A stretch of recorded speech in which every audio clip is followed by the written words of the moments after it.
আল্লাহ রাব্বুল আলামিন ছিলেন একা। মনে রাখবেন, কোন সৃষ্টি একা থাকতে পারে না। আল্লাহ রাব্বুল আলামিন স্রষ্টা, তিনি একা থাকতে পারেন। চিরকুমার সঙ্গে নাম লেখানো বন্ধ করতে হবে। চিরকুমার সঙ্গে নাম লেখানো কি করতে হবে? বন্ধ করতে হবে। এখন এই সিলসিলা চলছে দেখি। একা একাই মেয়েরা জীবনযাপন করতে চায়, কোনো ক্ষেত্রে একা একা ছেলেরা জীবনযাপন করতে চায়। তো এই একাকী মানুষ থাকতে পারে না। সৃষ্টির পক্ষে একা থাকা সম্ভব নয়, স্রষ্টার পক্ষে সম্ভব। আল্লাহ রাব্বুল আলামিন একা ছিলেন, আজও একা। যখন কিছুই থাকবে না, আল্লাহ পাক একাই থাকবেন ইনশাআল্লাহ।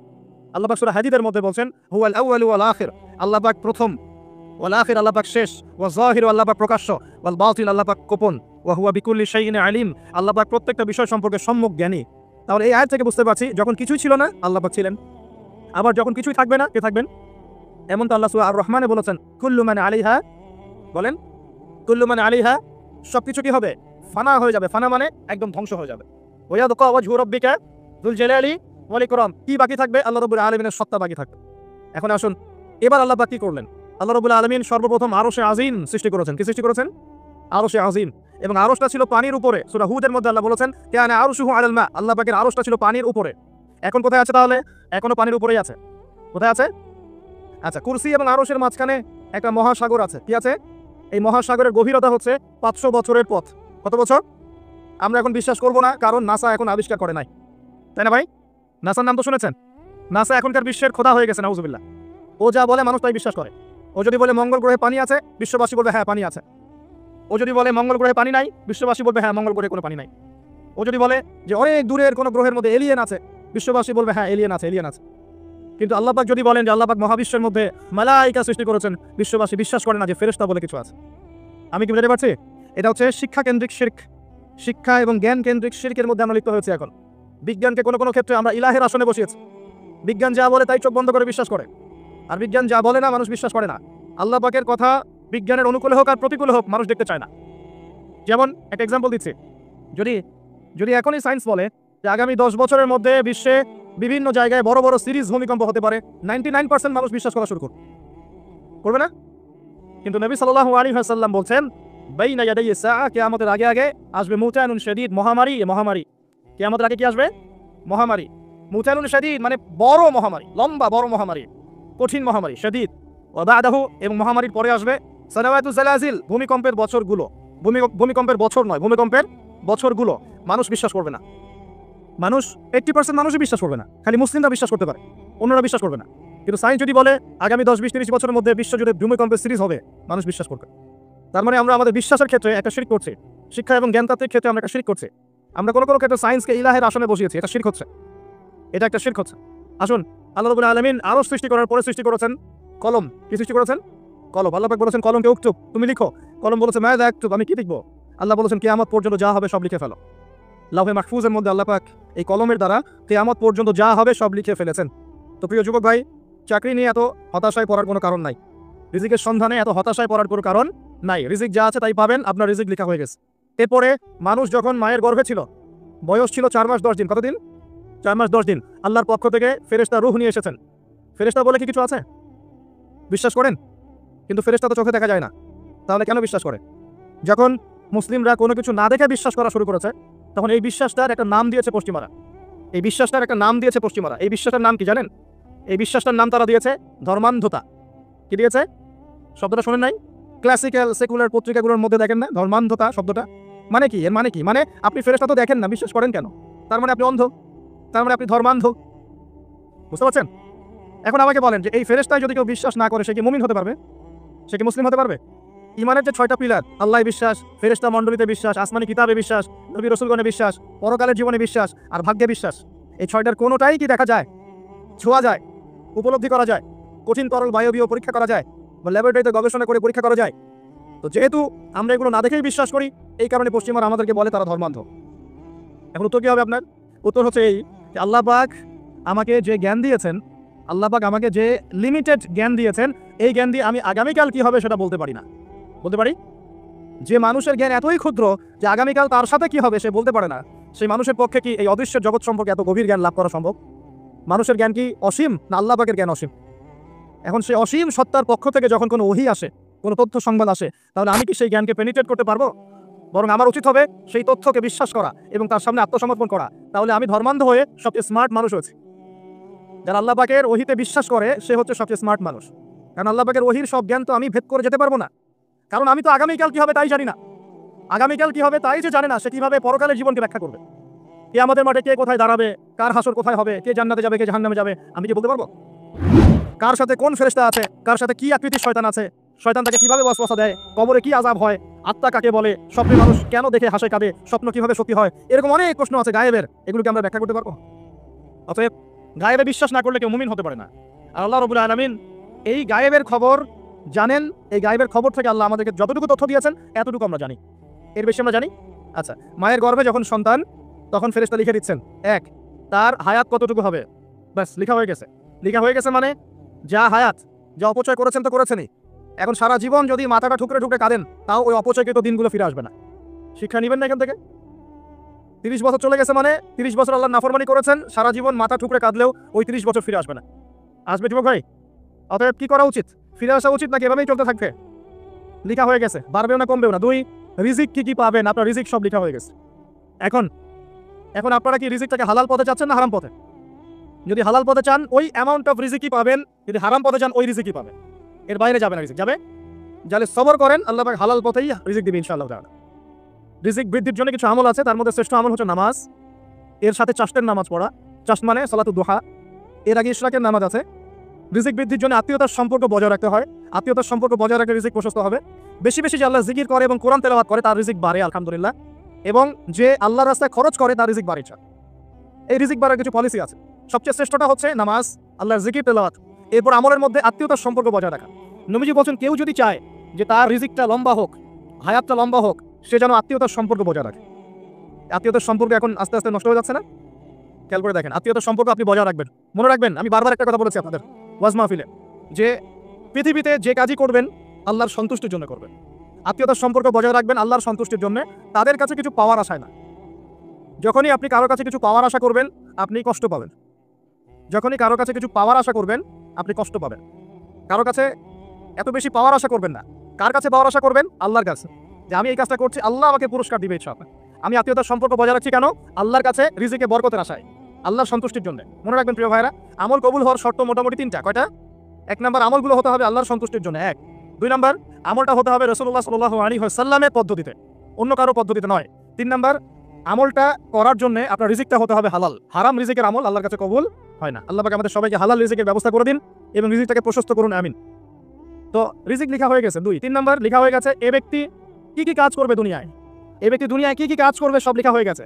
এখন যদি একটা চোর বলে যে আল্লাহ পাক আমার তাকদিরে লিখেছিলেন যে আমি চুরি করব তাই আমি চুরি করেছি, এখন যদি একজন ধর্ষক বলে আল্লাহ আমার তাকদিরে লিখেছিল যে আমি ধর্ষণ করব তাই ধর্ষণ করেছি, এখন যদি যারা এই জনগণের কিছু সম্পদ আত্মসাৎ করে খেয়ে ফেলছে তারা যদি বলে আল্লাহ তাকদিরে লিখছিলেন জন্যই দুর্নীতি করেছি, তাহলে কথাটা কি হবে? গ্রহণযোগ্য হবে? এখন যদি দলিল দেয় তাকদিরে তো লেখা ছিল। এই আকীদাটার নাম হচ্ছে জাবারিয়া আকীদা। কি আকীদা? জাবারিয়া। এমন একজন ব্যক্তি ওমর রাদিয়াল্লাহু আনহুর দরবারে এসেছিল, চোর চুরি করেছে, ধরা পড়েছে। ওমর রাদিয়াল্লাহু আনহু বলেছেন হাত কেটে ফেলো। তখন সে বলছে যে আমার হাত তো কাটা যাবে না, কেন? আল্লাহ পাক তাকদিরে লিখেছেন আমি চুরি করব তাই চুরি করেছি। ওমর রাদিয়াল্লাহু আনহুর সামনে এই কথাটা বলেছে। আর ওমর রাদিয়াল্লাহু আনহু কি বিচক্ষণ মানুষ ছিলেন না বোকাশোকা ছিলেন? বলেন, তার মতো শাসক পাওয়া যাবে? তার মতো আরো একজন শাসক আসবে ইনশাআল্লাহ পৃথিবীতে। তার নাম কি?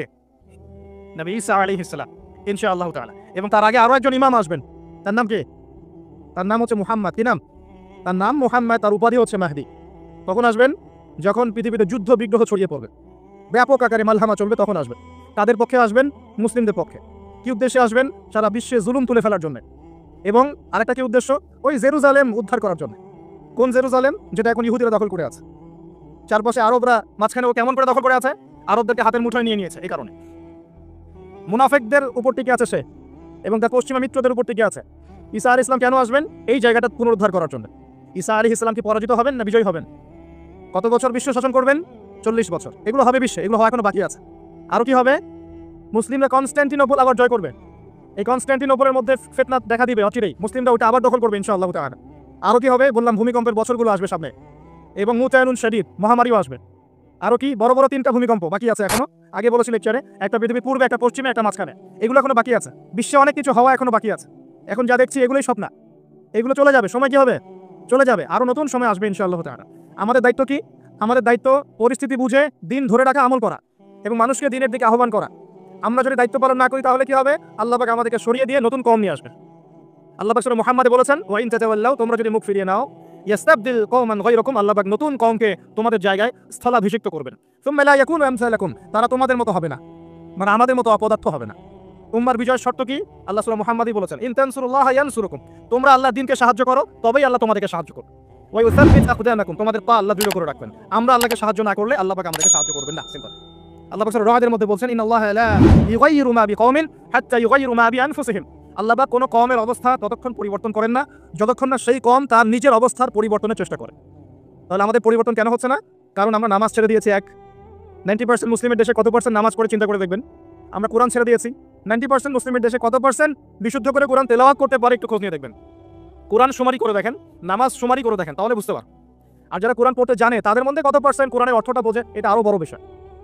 তারপরে আবার কারা মেনে চলে? এটা আরও বড় বিষয়।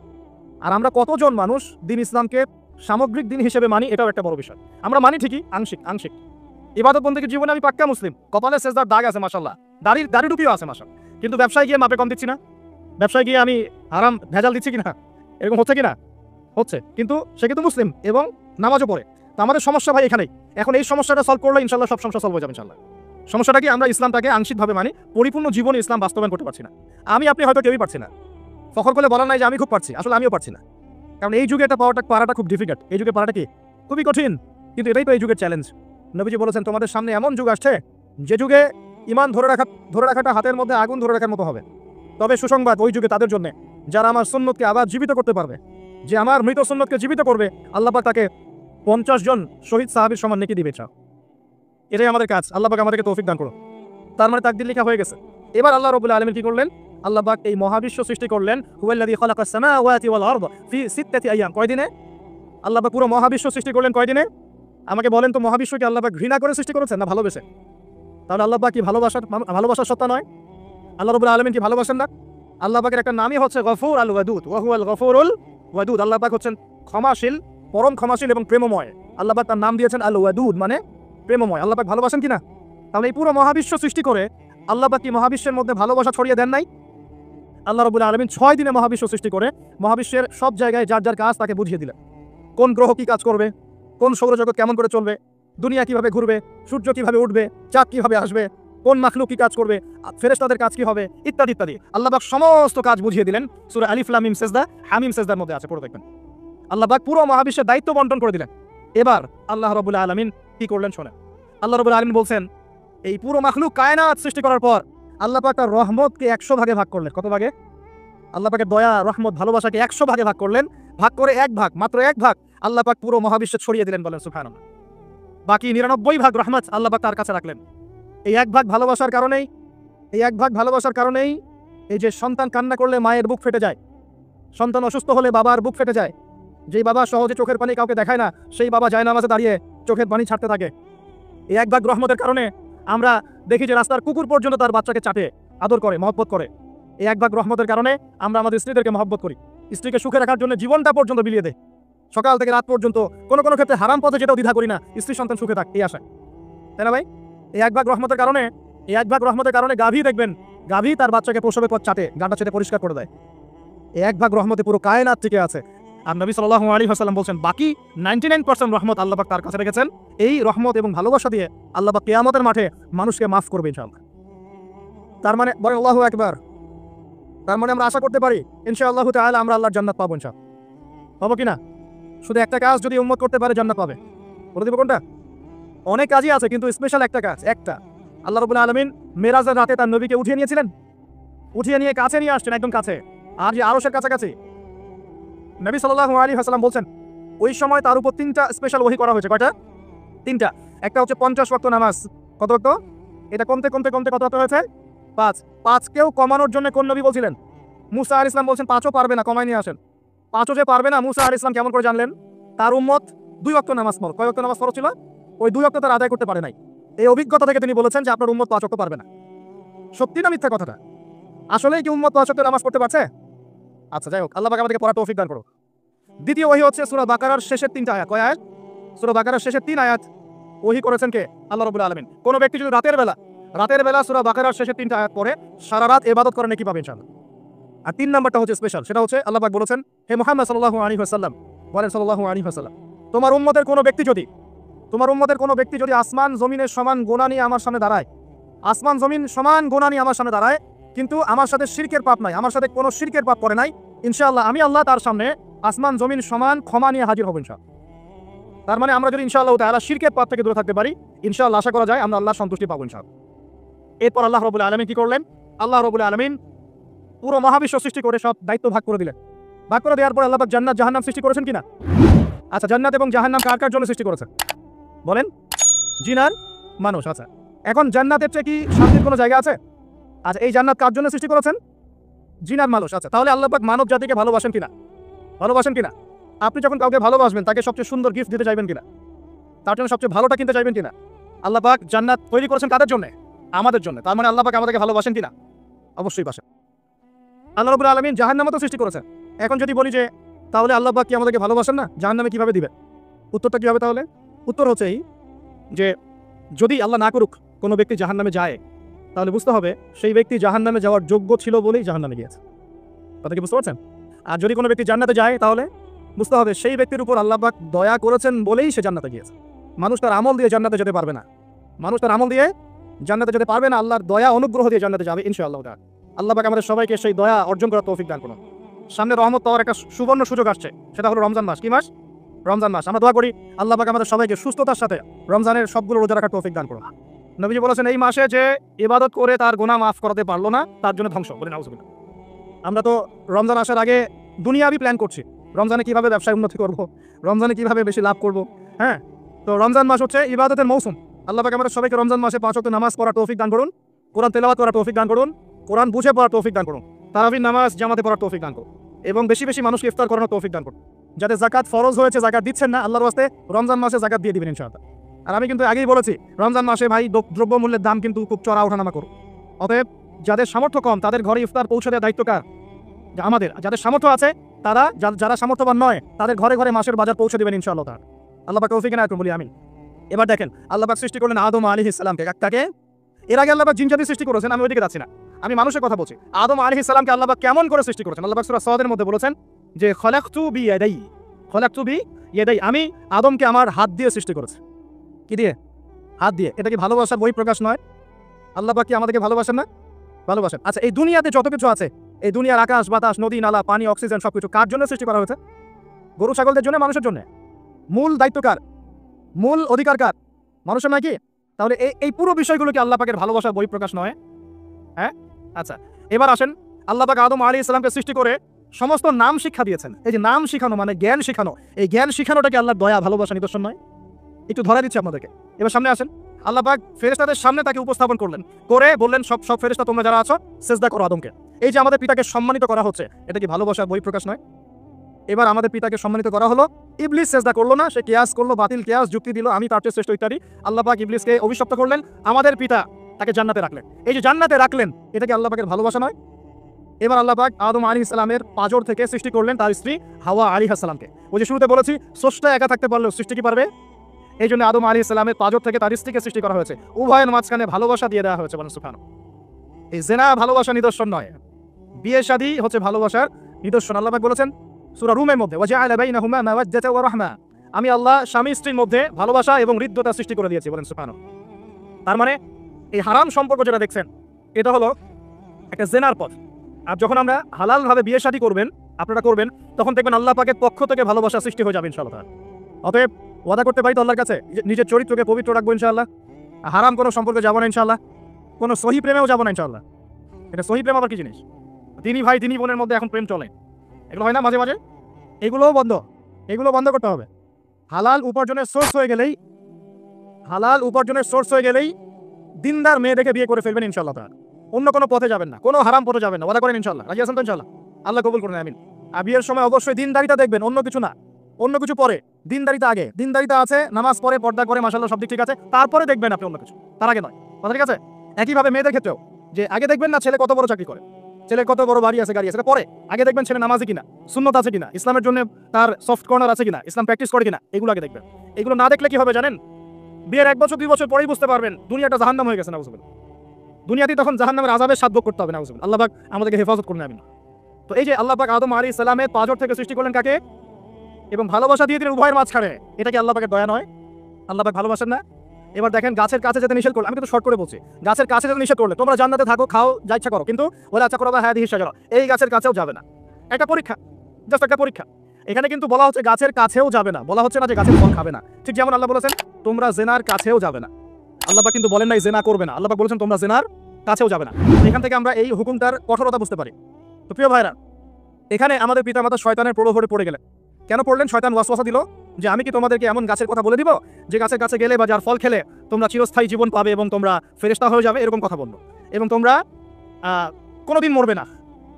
হাল আদুল্লুকা আলা শাজারাতিল খুলদি ওয়া মুলকিন লা ইয়াবলা, এই দুটো ওয়াসওয়াসা, চিরস্থায়িত্বের ওয়াসওয়াসা এবং অমরত্বের ওয়াসওয়াসা দিয়ে আমাদের পিতামাতাকে নিয়ে গেল। এখন আমাদের পিতামাতা কি ফল খেয়েছিলেন কি খান নাই? আচ্ছা, এখন আল্লাহ পাকের দৃষ্টিতে অন্যায় হয়েছে কিনা? এরপরে আমাদের পিতামাতা কি করলেন? বললেন রব্বানা যালামনা আনফুসানা ওয়া ইল্লাম তাগফির লানা ওয়া তারহামনা লানাকুনান্না মিনাল খাসিরিন। এই যে দোয়াটা তারা করলেন, এই দোয়াটা করার পরে আল্লাহ পাক কি তাদেরকে মাফ করে দিয়েছেন কি দেন নাই? বলেন, কথা বলেন। আল্লাহ পাক মাফ করে দিয়েছেন কি দেন নাই? এই যে অন্যায় করার পরেও আল্লাহ যে ক্ষমা করে দেন, মানে গুনাহ করার পরেও যে আদম সন্তানকে আল্লাহ পাক মাফ করে দেন, এটা কি আল্লাহ পাকের রহমত, দয়া কি নয়?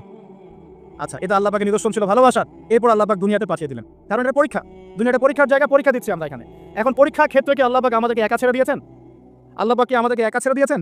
না, আল্লাহ পাক দুনিয়াতে পাঠিয়ে আমাদেরকে গাইডলাইন দিয়েছেন কিনা, কিভাবে চলতে হবে, কি করা যাবে কি করা যাবে না, কিভাবে চলবো কিভাবে চলবো না। আল্লাহ পাক কি ওহী নাজিল করেছেন কিনা?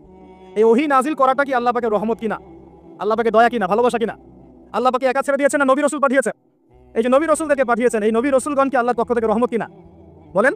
না হলে আমরা কি করতাম? দুনিয়াতে কেমন করে চলতাম, কিভাবে পথ খুঁজে পাইতাম, কেমন করে ইবাদত করতাম, আমরা কি জানতে পারতাম? আল্লাহ পাক রহম করে, ভালোবেসে, দয়া করে নবী রাসূল পাঠিয়েছেন, আসমানি কিতাব পাঠিয়েছেন, বলেন সুবহানাল্লাহ। এখন এই নবীদের সিলসিলায় আল্লাহ পাক যে সর্বশেষ নবী মুহাম্মদ সাল্লাল্লাহু আলাইহি ওয়াসাল্লামকে পাঠিয়েছেন, এইটা দয়া কিনা? এটা আল্লাহ পাকের দয়া নয়? আল্লাহ পাকের রহমত নয়? আল্লাহ পাক কি বলেন নাই যে তিনি হচ্ছেন রাহমাতুল লিল আলামিন, তিনি পুরো বিশ্ব জগতের রহমত নয় কি? আচ্ছা, এখন আমাদেরকে যে আল্লাহ পাক নবী মুহাম্মদ সাল্লাল্লাহু আলাইহি ওয়াসাল্লামের উম্মত বানালেন, এটা কি আরো বড় রহমত কিনা? বলেন তো। জান্নাতে যাবে 120 কাতার মানুষ। কত কাতার? 120 কাতার মানুষ ইন টোটাল জান্নাতে যাবে। তার মধ্যে উম্মতে মুহাম্মাদের কত কাতার জানেন? 80 কাতার। কত কাতার? বলেন সুবহানাল্লাহ। তাহলে এটা কি আল্লাহ পাকের দয়া নয়? আল্লাহ আমাদেরকে ভালোবাসেন না? আচ্ছা, আল্লাহ পাক যে আমাদের কাছে তাওরাত, জাবুর, ইনজিল না পাঠিয়ে আল কোরআনের মতো কিতাব পাঠিয়েছেন, যে কিতাবের সমস্ত সমাধান আছে, এটা আল্লাহ পাকের রহমত, দয়া নয়, ভালোবাসা নয়? আচ্ছা, এখন আল্লাহ পাক দুনিয়াতে চলার জন্য আমাদেরকে জীবন দিয়েছেন, হায়াত দিয়েছেন, সুস্থতা দিয়েছেন, পরিবার দিয়েছেন, আমাদের ব্যবসা বাণিজ্য দিয়েছেন, আমাদের স্ত্রী সন্তান দিয়েছেন, আমাদেরকে চলাফেরা করার ক্ষমতা দিয়েছেন। একটা চোখ নষ্ট হয়ে গেলে বুঝতে পারে মানুষের কত কষ্ট হচ্ছে, একটা পা না থাকলে বুঝতে পারে কত কষ্ট হচ্ছে। এই করোনার সময় যারা শ্বাস নিতে পারে নাই, তাদের কত কষ্ট হয়েছে। সুস্থ আছি, সুন্দর আছি, পরিবার আছে, আল্লাহ রিজিক দিচ্ছেন, 3 বেলা খাওয়াচ্ছেন, কাপড় দিচ্ছেন, শিক্ষার ব্যবস্থা করছেন, ইবাদত করার সুযোগ দিচ্ছেন, গুনাহ করলেও আবার মাফ করে দিচ্ছেন। এই সব কিছু আল্লাহ পাকের ভালোবাসা নয়? এই ভালোবাসাগুলো কি নিঃস্বার্থ ভালোবাসা না স্বার্থ ভিত্তিক ভালোবাসা? এই আল্লাহ পাকের কোনো স্বার্থ আছে? আল্লাহ পাক আমাদের কাছে কিছু চান? রিজিক চান, টাকা পয়সা চান? আল্লাহ পাকে যদি ইবাদত করে আমরা ছেড়ে দেই, আল্লাহর কোনো ক্ষতি হবে? আমরা ইবাদত করে ভাসিয়ে ফেললাম, আল্লাহর কোনো লাভ আছে? আল্লাহ পাকের শক্তি কি আরো বেড়ে যাবে না কমবে? নাকি যেমন আছে তেমনই থাকবে? আল্লাহ রাব্বুল আলামিনের শান শওকত কি আরো বেড়ে যাবে নাকি আল্লাহ পাকের শান শওকত কমে যাবে? আল্লাহ রাব্বুল আলামিন যেমন, আল্লাহ পাক তেমনই থাকবেন, তাই নাকি? আল্লাহ পাকের যে বিশাল খাজানা আছে, আমরা যদি ইবাদত করে ভাসিয়ে ফেলি, খাজানা কি বেড়ে যাবে? আমরা যদি সবাই ইবাদত করা ছেড়ে দেই, খাজানা কমে যাবে? আল্লাহ পাকের কোনো স্বার্থ আছে আমাদের ভালোবাসার? কোনো স্বার্থ নাই। তাহলে আল্লাহ পাক এই পুরো বিশ্ব জগৎ সৃষ্টি করেছেন নিঃস্বার্থভাবে, তার স্বার্থ ছাড়া। এত অসংখ্য নেয়ামতে আমাদেরকে ভর্তি করে রেখেছেন আমাদের স্বার্থে, তার কোনো স্বার্থ নাই? কোনো স্বার্থ আছে? এই পরীক্ষায় পাশ করলে আমরা আবার জান্নাতে যাবো ইনশাআল্লাহ। ওই জান্নাতে যাওয়ার পরে কি আমাদের স্বার্থ থাকবে না আল্লাহ পাকের স্বার্থ থাকবে? সুবহানাল্লাহ। এই এতটুকু যদি বুঝতে পারি, আল্লাহ পাক একমাত্র সত্তা যিনি আমাদেরকে প্রকৃত অর্থে ভালোবাসেন। বাকি যত কিছু আছে আমাদের চারপাশে, এই ভালোবাসাগুলোর পিছনে একটা একটা স্বার্থ থাকে। কথা বুঝতে পারছেন না মনে হয়? সন্তানকে অনেক ভালোবাসেন, বুঝলাম, পিতামাতা, কিন্তু এই সন্তান যদি আপনার মনের মতো করে না চলে, একসময় কিন্তু আপনিও সন্তানের উপর রুষ্ট হবেন না? স্ত্রীর জন্য এত কিছু করছেন, দেখবেন কোনো একদিন আপনি করতে পারলেন না, দেখবেন সেদিনই আপনাকে একদম ধুয়ে রেখে দিল একেবারে। এমন হয় কি না? তা আমাদের ভালোবাসাগুলোর পিছনে কোনো স্বার্থ থাকে কিনা? আর এই যে জেনা চলছে, এই জেনার মধ্যে মূল স্বার্থটা কি? যৌনতা। মূল স্বার্থ কি? ছেলেও চায় মেয়েকে ভোগ করতে, মেয়েও চায় ছেলেকে ভোগ করতে, এবং বলে না না এটা পবিত্র ভালোবাসা, আমরা বিয়ে করার জন্যই জেনা করেছি, নাউজুবিল্লাহ। তাই না? বলে না আমরা তো বিয়ে করবো, সমস্যা কি? ফ্রি মিক্সিং করলে কি সমস্যা? তাহলে বিয়ে যদি করবা, তাহলে মেলামেশা বিয়ের পরেই করো, ব্যাস, নিঃস্বার্থ প্রমাণ হবে। বিয়ে যদি করার উদ্দেশ্য থাকে, তাহলে বিয়ের আগে দেখা সাক্ষাৎ করো না, কথাবার্তা বলো না, একবার বিয়ে করো তারপরে করো, তখন দেখবেন না না এটাতে রাজি না, তার মানে স্বার্থ এখানে আছে। তাহলে নিঃস্বার্থভাবে কি আমাদেরকে ভালোবাসে? অতএব প্রিয় ভাইরা এবং বোনেরা যারা শুনছেন লেকচার, নিঃস্বার্থভাবে যে সত্তা আমাদেরকে ভালোবাসেন, সেই সত্তাকে ভালোবাসতে শিখুন। আল্লাহ পাক তৌফিক দান করুন। এখন আল্লাহ পাক আমাদেরকে কিছু কিছু ক্ষেত্রে ভালোবাসতে বলেছেন, যেমন আল্লাহ পাক তার দ্বীনকে ভালোবাসতে বলেছেন, আল্লাহ পাক তার নবীকে ভালোবাসতে বলেছেন, আল্লাহ পাক আমাদের পিতামাতাকে ভালোবাসতে বলেছেন, আল্লাহ পাক আত্মীয়তার সম্পর্ক রক্ষা করতে বলেছেন, আল্লাহ পাক রক্তের সম্পর্ক বজায় রাখতে বলেছেন, আল্লাহ পাক স্ত্রী সন্তানকেও ভালোবাসতে বলেছেন। আল্লাহ পাক কিন্তু তার রাস্তায় জানমাল ব্যয় করে আল্লাহর পথে দাওয়াত এবং জিহাদ করতে বলেছেন। এখন এগুলো আল্লাহ বলেছেন বলে আমরা করব, আল্লাহ পাক ভালোবাসতে বলেছেন বলে আমি ভালোবাসবো, কিন্তু উদ্দেশ্য হবে আল্লাহর সন্তুষ্টি অর্জন করা। আমি কেন আমার মাকে ভালোবাসি? বিকজ আমার মায়ের পায়ের নিচে আমার জান্নাত। আল্লাহ ভালোবাসতে বলেছেন তাই বাসি। আমি কেন বাবাকে ভালোবাসি? আল্লাহ ভালোবাসতে বলেছেন তাই ভালোবাসি। আমি কেন আমার স্ত্রীকে ভালোবাসবো? কারণ আল্লাহ পাক ভালোবাসতে বলেছেন তাই বাসবো। আমি কেন আমার সন্তানকে ভালোবাসবো? আল্লাহ পাক বলেছেন নেককার সন্তান আমার জন্য ওসিলা হবে, এই জন্য ভালোবাসবো। আল্লাহ পাক আমাকে বলেছেন নবীকে ভালোবাসতে, আমি নবীকে ভালোবাসবো। আল্লাহ পাক যে বিষয়গুলোকে ভালোবাসতে বলেছেন আমরা অবশ্যই ভালোবাসবো ইনশাআল্লাহ। তো আল্লাহ পাক আমাকে হারাম এই 14ই ফেব্রুয়ারির এই ভ্যালেন্টাইন্স ডেকে ভালোবাসতে বলেছেন? আল্লাহ পাক ইহুদি খ্রিস্টানদের সংস্কৃতিকে ভালোবাসতে বলেছেন? আল্লাহ পাক জেনা করতে বলেছেন, এই ফ্রি মিক্সিং করতে বলেছেন? আল্লাহ পাক পতিতালয় রাত কাটাতে বলেছে, গার্লফ্রেন্ডকে ফুল দিতে বলেছে? আল্লাহ রাব্বুল আলামিন কি বলেছে বিয়ের আগে শারীরিক সম্পর্ক করো? আল্লাহ পাক বলেছে যে আজকে সকালে সম্পর্ক করো, কালকে ব্রেকআপ, তারপর আরেকটা মেয়ের সাথে, তারপর আরেকটা ছেলের সাথে? আল্লাহ পাক ফোনে ফোনে এসব প্রেম করতে বলেছে? আল্লাহ পাক এগুলো হারাম করেছেন, বাস আমি করবো না, সিম্পল। নিজের প্রবৃত্তি অনেক কিছু চাইবে, নিজের প্রবৃত্তিকে আল্লাহর সামনে আত্মসমর্পণ করার নাম হচ্ছে ইসলাম। মন যাচাই তা করা যাবে না। কেন? কারণ আমি কারাগারের জীবনে বসে আছি, কারাগারের মধ্যে মন যাচাই তাই করা যাবে না। এই কাজগুলো কখন করব? আমি বিয়ে শাদী করার পরে করব। বিয়ে শাদী করবেন, আপনি স্ত্রীকে নিয়ে ঘোরেন, স্ত্রীকে নিয়ে আল্লাহর সৃষ্টি দেখেন, স্ত্রীকে নিয়ে আপনি বাইকে ঘোরেন, রিক্সায় ঘোরেন, চটপটি খান, ফুচকা খান, আইসক্রিম খান, কোনো সমস্যা নাই। এবার তো যুবকরা বলবো যে ভাই বিয়ে শাদী তো দেয় না, কি করবো? আমি পরামর্শ দিচ্ছি বড় ভাই হিসেবে, প্রথমে হালাল রিজিকের সোর্স করতে হবে। রিজিকের সোর্স না করে বিয়ে করা যাবে না, আত্মসম্মান থাকবে না। তাহলে পুরুষ মানুষের আত্মসম্মান কখন চলে যায়? যখন হাত পাততে হয় তখন। যখন আপনি রিজিকের সোর্স তৈরি করেছেন, আপনি স্বাবলম্বী, আপনি মাশাআল্লাহ মাসে 10-20-30 হাজার টাকা আর্ন করেন বা 1 লাখ 2 লাখ টাকা আর্ন করেন, আলহামদুলিল্লাহ, কারো কাছে হাত পাততে হয় না, সবাই দেখবেন আপনাকে সম্মান দিবে। যখন আপনার অন্যের কাছে হাত পাততে হবে তখন দেখবেন স্ত্রীও সম্মান করছে না। তো এই জন্য ডিগনিটি আগে, ডিগনিটি ফার্স্ট। আপনার ডিগনিটি অর্জন করতে হলে একটা হালাল উপার্জনের সোর্স লাগবে, এক। তারপরে পিতামাতাকে বোঝানোর চেষ্টা করবেন। যদি কাউকে পছন্দ করেও থাকেন, না দেখেই বা শুনে যে হ্যাঁ ওখানে একজন দিনদার মেয়ে ইত্যাদি, তাহলে পারিবারিকভাবে বিয়ে প্রস্তাব পাঠাবেন, নিজে পণ্ডিতি করতে যাবেন না, পারিবারিকভাবে পাঠাবেন। যদি রাজি হয় আলহামদুলিল্লাহ, রাজি না হলে কি নিজে নিয়ে পালাই যাবেন? এই কাজ করতে যায় না। ইস্তেখারা করবেন। কি করবেন? ইস্তেখারা 2 রাকাত নফল নামাজ পড়ে আল্লাহর কাছে দোয়া করবেন। হিসনুল মুসলিম বইটা কিনবেন, ওখানে দেখবেন ইস্তেখারার দোয়া আছে। ইস্তেখারা মানে হচ্ছে আল্লাহর সাথে পরামর্শ করা। আল্লাহ আমি এই কাজটা করতে চাচ্ছি, যদি কাজটা আমার জন্য ভালো হয়, আমার দুনিয়া আখিরাতের জন্য ভালো হয়, আল্লাহ কাজটাকে তুমি সহজ করে দাও, আল্লাহ কাজটার মধ্যে বরকত দান করে দাও। আর যদি এই কাজটা দুনিয়া আখিরাতের জন্য খারাপ হয়, আল্লাহ তুমি কাজটাকে সরায় দাও, আমাকেও কাজটা থেকে সরায় দাও। এটা হচ্ছে ইস্তেখারা। এই দোয়া বেশি বেশি করলে ইনশাআল্লাহ আল্লাহর পক্ষ থেকেই ফয়সালা হবে। আর এই জায়গায় বেশি ব্যতিব্যস্ত হবেন না। অনেক সময় কিন্তু ফ্যান্টাসিতে ভুগি আমরা, অস্থির হয়ে যাই। অস্থির হলেই ডিসিশন নিতে ভুল হবে, অস্থির হলেই ডিসিশন নিতে ভুল হবে। স্থির থাকতে হবে। নিজেকে স্থির রাখার জন্য কি করবেন? বেশি বেশি নফল রোজা রাখবেন। বেশি বেশি কি করবেন? নফল রোজা রাখবেন। আর ভালো কাজে ব্যস্ত রাখবেন নিজেকে। ভালো কাজে কি করবেন? ব্যস্ত রাখবেন। একা একা থাকলে আর এই যে খারাপ সার্কেলের মধ্যে থাকলেই মাথার মধ্যে শয়তান ভর করবে, তখন দেখবেন অস্থির হয়ে গেছেন আপনি। আর কি স্থির হওয়ার চেষ্টা করেন, ভালো কাজে ব্যস্ত রাখেন, হালাল পথ অবলম্বন করে হারাম থেকে বেঁচে থাকেন। এখন যে জায়গায় আসছিলাম, এখান থেকে আস্তে আস্তে শেষের দিকে যাবো। দেখুন, আল্লাহ পাক যে বিষয়গুলোকে ভালোবাসতে বলেছেন আমি ভালোবাসবো। এই ভালোবাসা জায়েজ, হালাল। এই ভালোবাসার উদ্দেশ্য আল্লাহর সন্তুষ্টি অর্জন করা। এই ভালোবাসার উদ্দেশ্য এই নয় যে আমি যাকে ভালোবাসি তার কাছে আমি কিছু প্রত্যাশা করছি। না, আমি কিছু প্রত্যাশা করছি না, আমি প্রত্যাশা করছি আল্লাহর সন্তুষ্টি। তখন দেখবেন সে আপনাকে কষ্ট দিলেও আপনি সবর করতে পারবেন। কেন সবর করতে পারবেন? কারণ আপনি তো আল্লাহর সন্তুষ্টির জন্য তাকে ভালোবাসছেন, আপনার তো কোনো স্বার্থ নাই। এখন আপনি দেখবেন রিল্যাক্স থাকতে পারবেন, সম্পর্ক টিকেও থাকবে এবং আপনি ক্ষমা করতে পারবেন মানুষকে। যখন নিজের চাওয়াটাকে আপনি ইনফোর্স করতে চাইবেন, তখন কিন্তু আপনি এই সম্পর্ক নষ্ট করে ফেলতে পারেন, কারণ আপনি হক পাচ্ছেন না। সামনে আসেন। এবার আমরা কি ওয়াদা করতে পারি যুবক ভাইরা, ইনশাআল্লাহ তাহলে আমরা হারাম পথে যাবো না, হালাল পথে থাকবো? পশ্চিমাদের এই মদতপুষ্ট এই সো কল্ড ভালোবাসা দিবসের এই স্রোতে আমরা গা ভাসাবো না। আমরা কি ওয়াদা করতে পারি? আমরা কি ওয়াদা করতে পারি যে ইনশাআল্লাহ আমরা হালালভাবে বিয়ে শাদী করবো, কোনো হারামে যাবো না ইনশাআল্লাহ? এই সমাজ থেকে জেনা বন্ধ করতে হবে, এই সমাজ থেকে ফ্রি মিক্সিং বন্ধ করতে হবে, এই সমাজ থেকে সমস্ত পতিতালয়কে বন্ধ করতে হবে। বন্ধ করে আমরা সামাজিক উদ্যোগ নিয়ে প্রয়োজনে আমাদের পলিটিক্যাল পাওয়ারকে কাজে লাগিয়ে সমস্ত পতিতালয়গুলো বন্ধ করে ওই মেয়েদের রিজিকের জন্য আমরা বিকল্প ব্যবস্থা করবো ইনশাআল্লাহ। আমরা টাকা পয়সা একত্রিত করে তাদের জন্য কর্মসংস্থান করতে পারি না? এগুলো কাজ করে নারী অধিকার প্রতিষ্ঠা করা যায় না? নাকি রাস্তাঘাটে স্লোগান দিয়ে প্রতিষ্ঠা করা যাবে? সমস্ত যে নোংরা জায়গাগুলো আছে এগুলো বন্ধ করে ওই মেয়েরা কিন্তু কারো মা, ওরা দেখবেন কারো বোন, কারো স্ত্রী বা কারো সহধর্মিনী, কিছু একটা হবেন। তারাও কিন্তু মানুষ, হয়তো অন্ধকার জগতে হারিয়ে গেছে, দালালের খপ্পরে পড়েছে বা পেটের দায় পরে কাজ করছে। যদি আমরা তাদের জন্য বিকল্প ব্যবস্থা করে দিতে পারি, আল্লাহ পাক আমাদেরকে তৌফিক দান করুন, তাদের জন্য কর্মসংস্থানের ব্যবস্থা করতে পারি, একটা মেয়েও এই হারাম পথে যাবে না ইনশাআল্লাহ। আমরা কি এভাবে নারীর অধিকার প্রতিষ্ঠা করতে পারি না? আমরা কি এতিম মেয়েদের দায়িত্ব নিয়ে করতে পারি না? আমরা কি সমাজের বিধবা মেয়েদেরকে বিয়ে করতে পারি না? তালাকপ্রাপ্ত মেয়েদের দায়িত্ব নিতে পারি না? মেয়েদের অধিকার নিয়ে অনেক কথা বলা হয়, কিন্তু এই কথাগুলো থাকে খালি বুলি, বাস্তবতা নাই। বাস্তবে কয়জন ছেলে এতিম একটা মেয়েকে বিয়ে করে দেখিয়েছে? কয়জন ছেলে একটা বিধবা মেয়েকে বিয়ে করার সাহস করেছে? কয়জন ছেলে একটা তালাকপ্রাপ্ত একটা মেয়েকে বিয়ে করে দেখিয়েছে হ্যাঁ আমি তার দায়িত্ব নিলাম? এবার দেখুন, শেষ করার আগে আমি এদিকে কয়েকটা পয়েন্টস বলে শেষ করছি। এখন আমরা বুঝতে পারলাম যে আল্লাহ পাক পুরো সৃষ্টি জগৎকে ভালোবাসেন। আল্লাহ পাক আমাকে ভালোবাসেন, আপনাকে ভালোবাসেন। ভালোবাসেন বলেই আজকে আপনি এখানে বসে আছেন। আল্লাহ পাক আপনাকে ভালোবাসেন বলেই লক্ষ লক্ষ কোটি কোটি মানুষ এখন জিনা করছে, আজকের দিনে আপনি ওয়াজ মাহফিলে বসে আছেন। আল্লাহ পাক আপনাকে ভালোবাসেন বলেই আপনি আল্লাহকে সিজদা দেওয়ার তৌফিক পেয়েছেন। আপনি লা ইলাহা ইল্লাল্লাহ কালিমা শিখেছেন। আপনি এই যে কোরআন পড়তে শিখেছেন, কোরআন পড়ছেন, হাদিস পড়ছেন, নবীর দ্বীনের প্রতি মহব্বত আছে, আল্লাহ আপনাকে ভালোবাসেন বলেই হচ্ছে। কখন বুঝবেন আল্লাহ আপনাকে ভালোবাসে? যখন আল্লাহ পাকের অনুমোদিত কাজগুলো আপনার ভালো লাগবে। নামাজ পড়তে ভালো লাগছে, রোজা রাখতে ভালো লাগছে, কোরআন তেলাওয়াত করতে ভালো লাগছে, আল্লাহর জিকির করতে ভালো লাগছে, আলেম ওলামার সাথে থাকতে ভালো লাগছে, ঠিক আছে? আল্লাহর হালাল কাজগুলো যখন ভালো লাগবে বেশি বেশি, বুঝবেন আল্লাহ আপনাকে নির্ঘাত মহব্বত করে।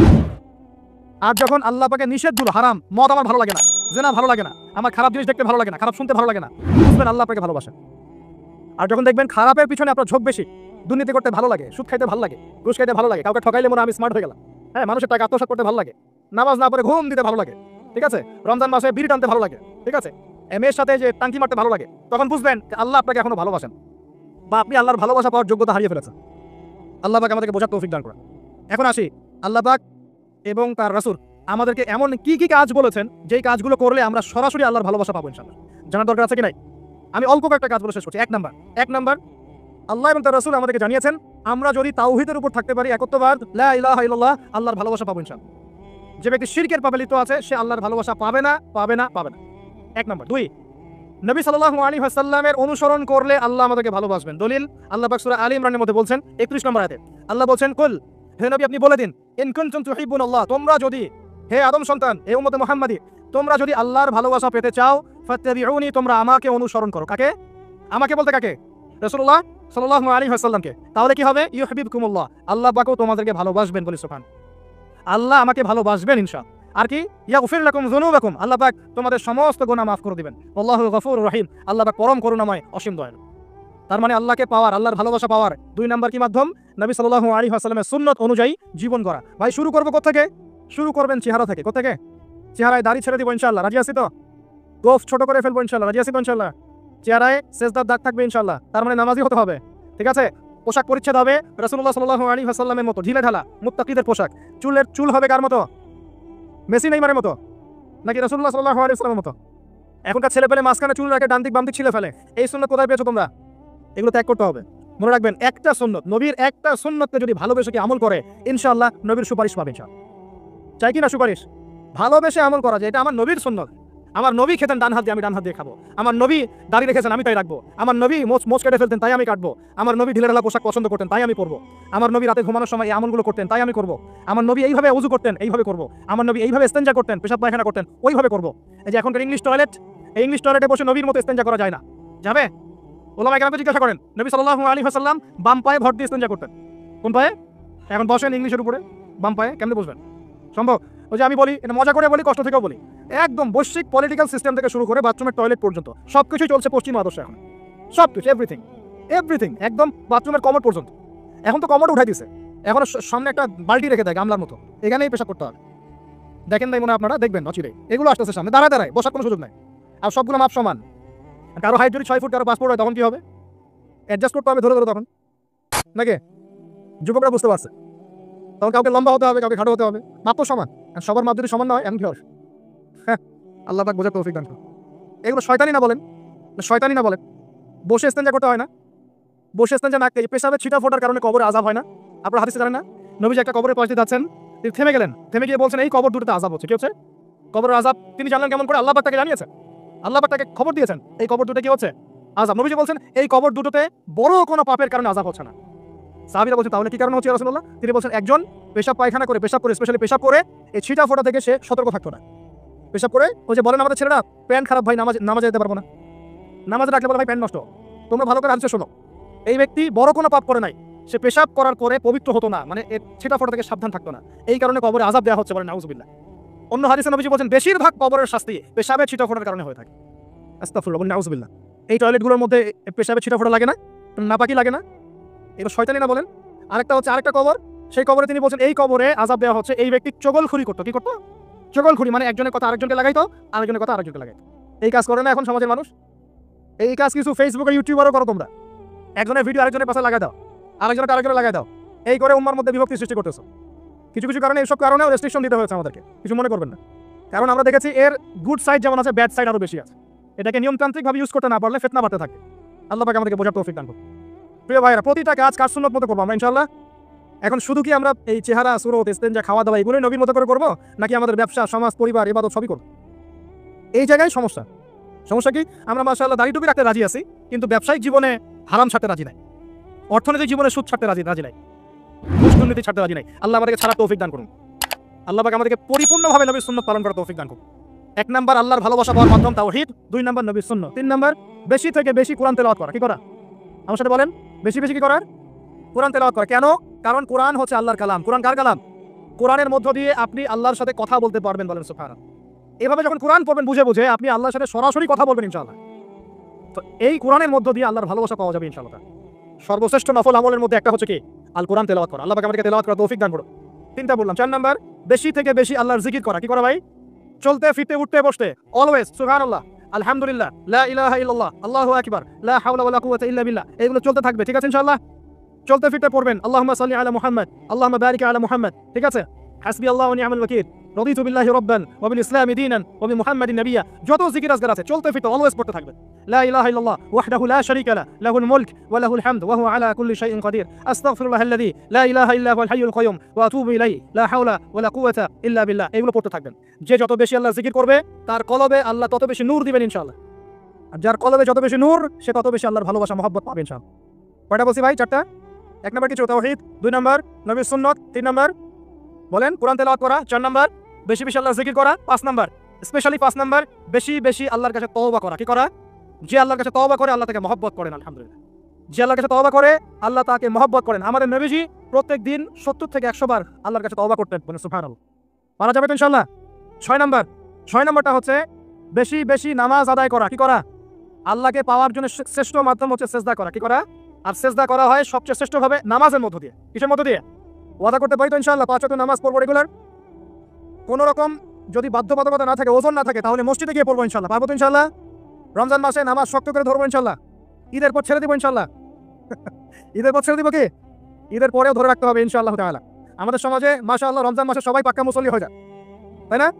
কারণ শিকল দিয়ে বাধা থাকে শয়তানও মুক্ত হয়। ঈদের দিন ঢাকঢোল ধুমধারাক্কা গান বাজা শুরু হয়, তাই না? আল্লাহর ওয়াস্তে রমজানের শিক্ষাগুলো ধরে রাখবো ইনশাআল্লাহ তাআলা। আমরা সবাই 5 ওয়াক্ত নামাজ আদায় করবো ইনশাআল্লাহ রমজান মাসে। আর দৈনিক কমপক্ষে 12 রাকাত নফল নামাজ পড়বেন। সুন্নত বা নফল 12 রাকাত কমপক্ষে। কিরকম 12 রাকাত? ফজরের নামাজের আগে 2, জোহরের আগে 4, পরে 2।